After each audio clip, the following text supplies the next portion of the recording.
And this is where we're gonna find out, I think, a little bit deeper Yeah. where everyone stands. You can already tell a huge difference here in the Thrall ban coming out, that these teams play to the Eastern Clash meta. They will play to more top-tier heroes that lower coordinated teams won't be able to necessarily play at this level. Whitemane will draw a ban here from Gen.G, so not available for play now.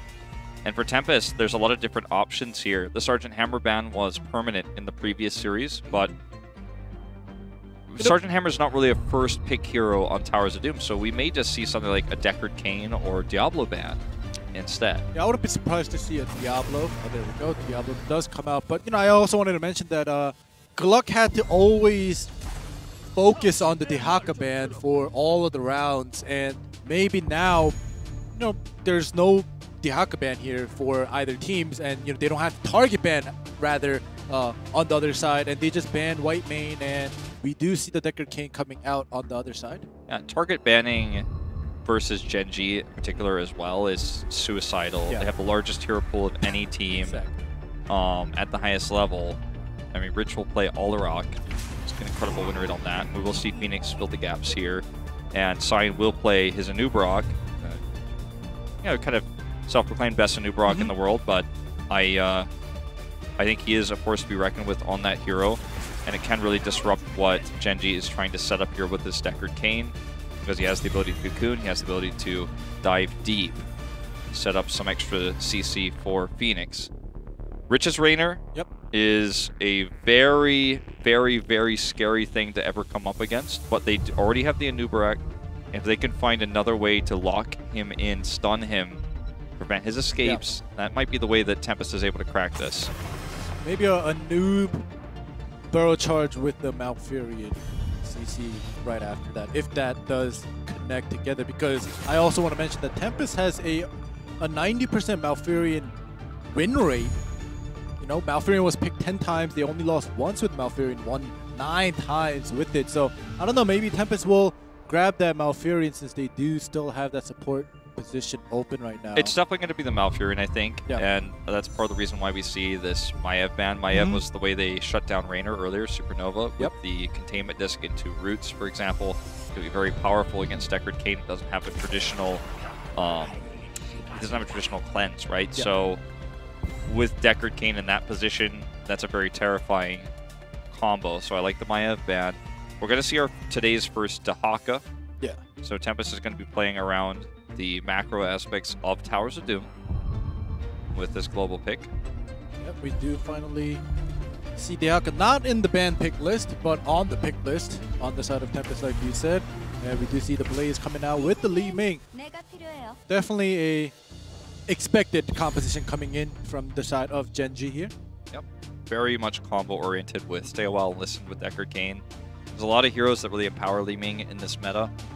With Whitemane being able to give her Scarlet Aegis, give Li Ming armor, so she can just fly in there, get resets. Like, there's so many. Li Ming becomes a carry mage instead of just a poke mage in this meta, in a lot of ways. So she's become more popular.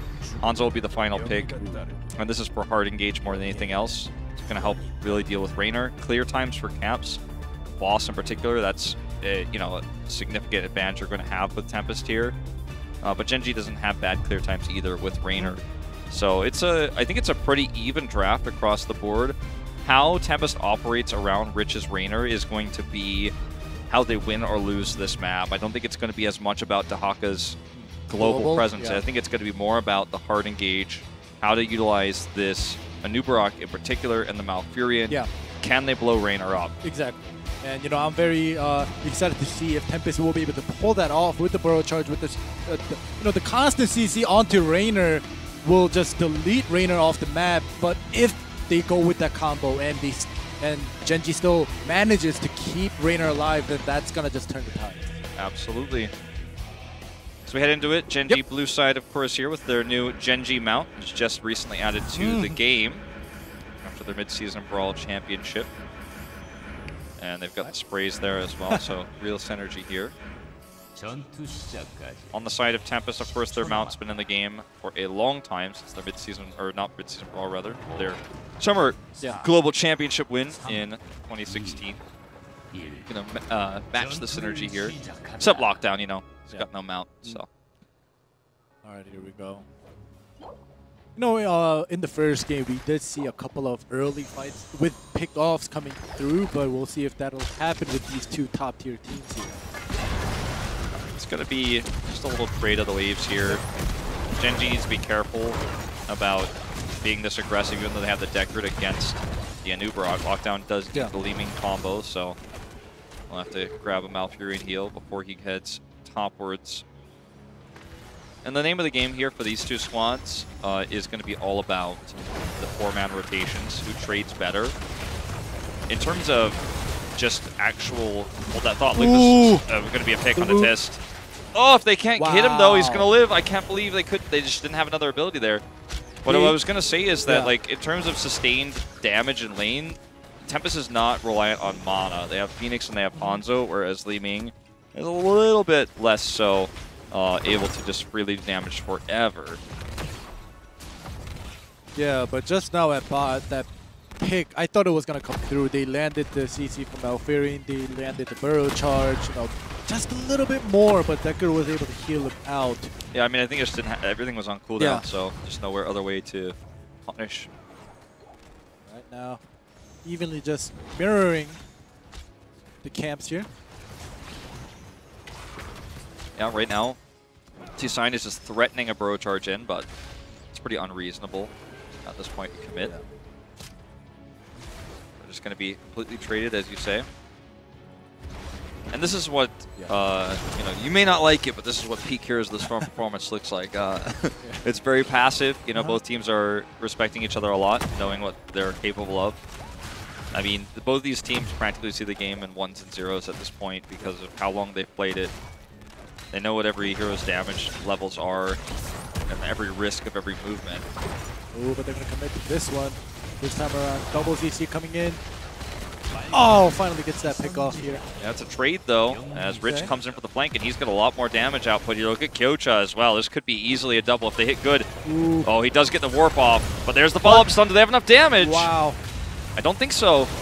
Oh, the counter comes in. Ooh, reset threading the needle there, but it's just not enough.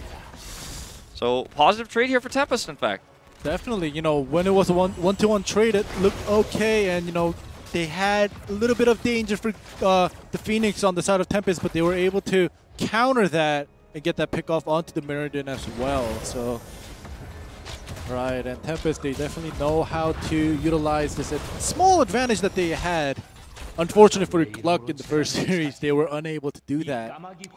Just going to be traded, these first two altars, but what Tempest has is the global factor, so they can leave Dahaka soaking while they poke and slow this down, and they've got Hanzo and Malfurion, so great poke to prevent the capture, and they can actually further their experience lead here. So Gen.G is either going to have to send someone top to equalize the experience, or they're going to have to dive in, and they will in fact just kind of let this go, send Blaze top. They've already lost a few minions, but you've got to cut your losses at some point. Exactly, they're going to just send Blaze top, which means they may not commit, but see if Phoenix taking it in. Deckard cancels that. Another one. Nope. Okay, they do get this in. They just have the positional advantage. Dahaka rotating down, he commits his brush stock for this, but it's well worth the 4 shots, especially considering they're already ahead in experience. Exactly, and you saw Gen.G send Blaze top, which meant they're not going to commit too much to that last altar that they were fighting for. Just a little bit, but this time Raynor. Yeah, he's caught. Not enough damage though. I'm going to try. Okay, ooh, that was a close call there for Dami. Does avoid the magic missiles there as well. Gets the big reveal here. But they're just going to take the trade rather than look for the invade anymore, with all the cooldowns already burnt. Yeah, you can notice how Gen.G and Tempest, they know when to go in and they know when to respect and just fall behind rather than just give up a player and get picked off here. And we've seen a lot of wrong calls being made in other series that's not at the top tier, even in Korean teams. And it's good to see that with these teams, in our heads we're thinking, oh, maybe you don't commit here, but this time around they're going to commit once again. Hey, Rich, he's just Ooh. got too much support. He's doing way too much damage. Good just barely gets over the wall to prevent that Li Ming hit. And that's going to mean that there's no teleport to escape. Li Ming does go down. Dami over the wall. Not quite get hit by that scroll of ceiling. So it's another trade. Yeah. But Gen.G is starting to even up the experience a little bit here. Yeah, it looked very good when they got the pick onto Malfurion, but they committed a little too much, and Li Ming ended up dying here and making it an even trade. So it's not, you know, this is what happens when you commit. You get the pick, but usually the teams that get picked off, they back off and they just ended up with the loss. But this time around, Tempest comes back and pick off Li Ming to make it even as possible. And you know, this is very good to see, and it's fun to see that these teams know what they're doing. Okay, well, this is going to be the fight committed to. Tiss knocked up here, very, very low, but it's going to be Rich who gets the first kill. That's another reset here for Reset. Yep. I hate when he's on that Li Ming mask. It's so hard to cap. Reset on that reset. Yeah. Well, Kocha, okay, just barely does not get that channel. And Gen.G, they definitely know with that pick onto Malfurion and not being able to come in without support here in the back off, but wow. Uh-oh, that was just a bit too overzealous there by Hanzo, so. He literally just got the leader. I was going to say, will he be able to live? But before I started the sentence, he got deleted. He is dead. Yeah. So that's 10 for Gen.G first, but they can't really do anything before Tempest gets their own. So it's still a very even game right now. Yep. As you can see, Coach is heading back up top to match with Lockdown. And it's important to note that this is our new role swap for Tempest. It still hasn't really been very much fully optimized, you would say, because Lockdown only played Sonya in the past in off lane, otherwise was always a DPS player. He's made a sort of swapped over to the melee flex role in recent times. Very difficult to do after playing DPS for 3 years of his career. And so that's just another thing to mention. He's very well versed on using global heroes. Falstad was his most famous for years. But still, it's exciting to see, you know, this swap here is Dami is, of course, on the Hanzo. Yeah. Let's see. And as you mentioned before, Dehaka just soaking up experience at top, not doing too much, like you said. It may not be too focused on the global heroes or whether he's going to kind of make a difference by having this global hero, but definitely doing and making an impact with that extra experience soaking up. Lower NATO trying to get them out of position here. Good. Caught. Getting very, very low. Not going to be saved even with Malfurion's attempted cleanse there. It's just too little, too late. So much damage done. And I feel like Sake is doing such a good job of zoning Tempest out right now with Scroll of Ceiling and his Heraldric Cubes. He's just constantly putting pressure on them. And if they get caught, they end up getting tons of damage taken by Reset and Rich. And if they're not caught, or if they have to avoid it, it gives positional advantage to Gen.G. And on this map, this is one of the maps you want to take Hyperion a lot of times. That's what Rich has done here. They can push bell towers down. And if this game continues to start to snowball in Gen.G's favor, Gen.G will get that bell tower control with the Hyperion. So that's very, very terrifying right now. If you're a Tempest fan, as Rich is respecting Sign. Such an aggressive Anub'arak player, he always has been. But as you mentioned, Decker's zoning capabilities with his skills is definitely something that you have to look out for, because you either get CC, like you said, and you get deleted, or you get pushed back, or you get split up. And there's so many possibilities that Decker can make and create opportunities for his teammates that if you know, the best thing is just first to get out of there and not get CC to slow. Yeah. And if he places it well, sometimes it means getting out of there is walking towards Gen.G, or at least towards Rich, which is going to give him more damage, because Raynor obviously has base +1 range over other ranged assassins. Not to mention, obviously, his new trait with his crit. Very careful approach here for Tempest. Sign is looking for an angle. Rich is always just a few steps out of reach, though. And that was the big question we had, is will Tempest be able to kill Rich? And so far, besides traits, the answer has been no. Just trying to bait a fight here. He's been double stunned, but now the cooldowns are spent. Look at that knock into the root. Oh my gosh, that was just well played. Unfortunate no kills came through, but still, that's the danger. Yeah, Hyperion here as well, not getting any value. That's a very long cooldown. Normally want to be using that for longer fights where you're going to get so much value, or just to push down bell towers very quickly. Tist actually doing a great job forcing out a noob's CC's double of all of them. And, you know, he's able to live, take out and create opportunities, and force that noob CC out is a very big win for Gen.G. Oh, yeah, for sure. Okay, here's the Cocoon committed. Nice break, wow. though, by Leeming. Reset knocks him out there with the Disintegrate. Super fast escape there. Rich is coming in, taking the longer way around, the safer approach, and the invade is not a success. Super fast right there. I was like, oh, is there something wrong with the control? All right, here we go. Tist shows himself, but does not actually commit to the fight. As you can see, experience lead starting to mount up now for Gen.G, despite the fact that Tempest has this Dahaka pick. Right now, Coach is just matching lockdown in the mid lane. Mid, not too much going on here. They're just soaking up experience at mid and top. Like you mentioned, the Blaze does come through, and the stun does not connect. Nope, no connect here. But they're doing a lot of damage, like with a lot of poke.